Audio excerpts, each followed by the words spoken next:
You're in the waiting room, not because you're being punished, but because you're being developed. Let me tell y'all something. She is not lying. The waiting room is a real place, and sometimes God is going to cause you to have to wait and to have to learn to be patient. I'll never forget when I went through my master's program in 2020, one of my advisors said, man, be patient because it took me 3 years to get my first job. You have to understand the type of person I am. I set goals, I achieve them. I'm a go-getter, I'm intrinsically motivated. So when she said that, I was determined that it ain't gonna be me. I'm not gonna take no 3 years to get my first job. Imagine how I felt when it's 4 years later and I'm just now getting the promotion that I sought.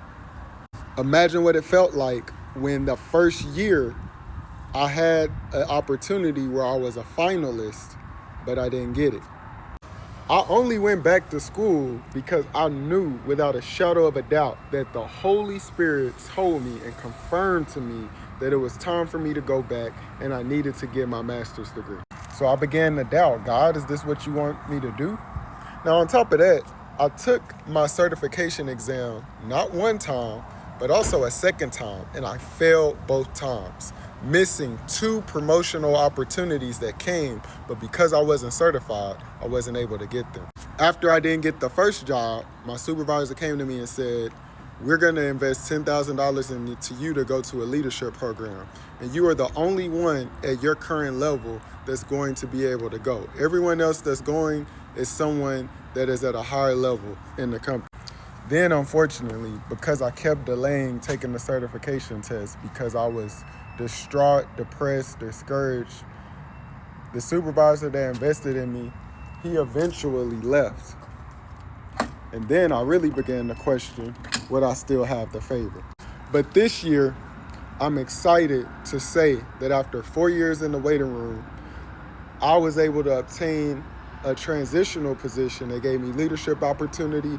I was able to grow as a professional, and I was able to realize that had I got those opportunities before this moment, I wasn't mature enough, I wasn't ready, I wasn't equipped, and without the grace of God, I probably would have failed at those opportunities. And now I get to open up a brand new building and be one of the first people to ever work in this building because I was patient and I allowed myself to go through the process that God was taking me through. So to my brother, my sister, whoever may be watching this, and you're in the waiting room, trust God, because you don't want your impatience to cause you to settle for less than God's best for you. If you have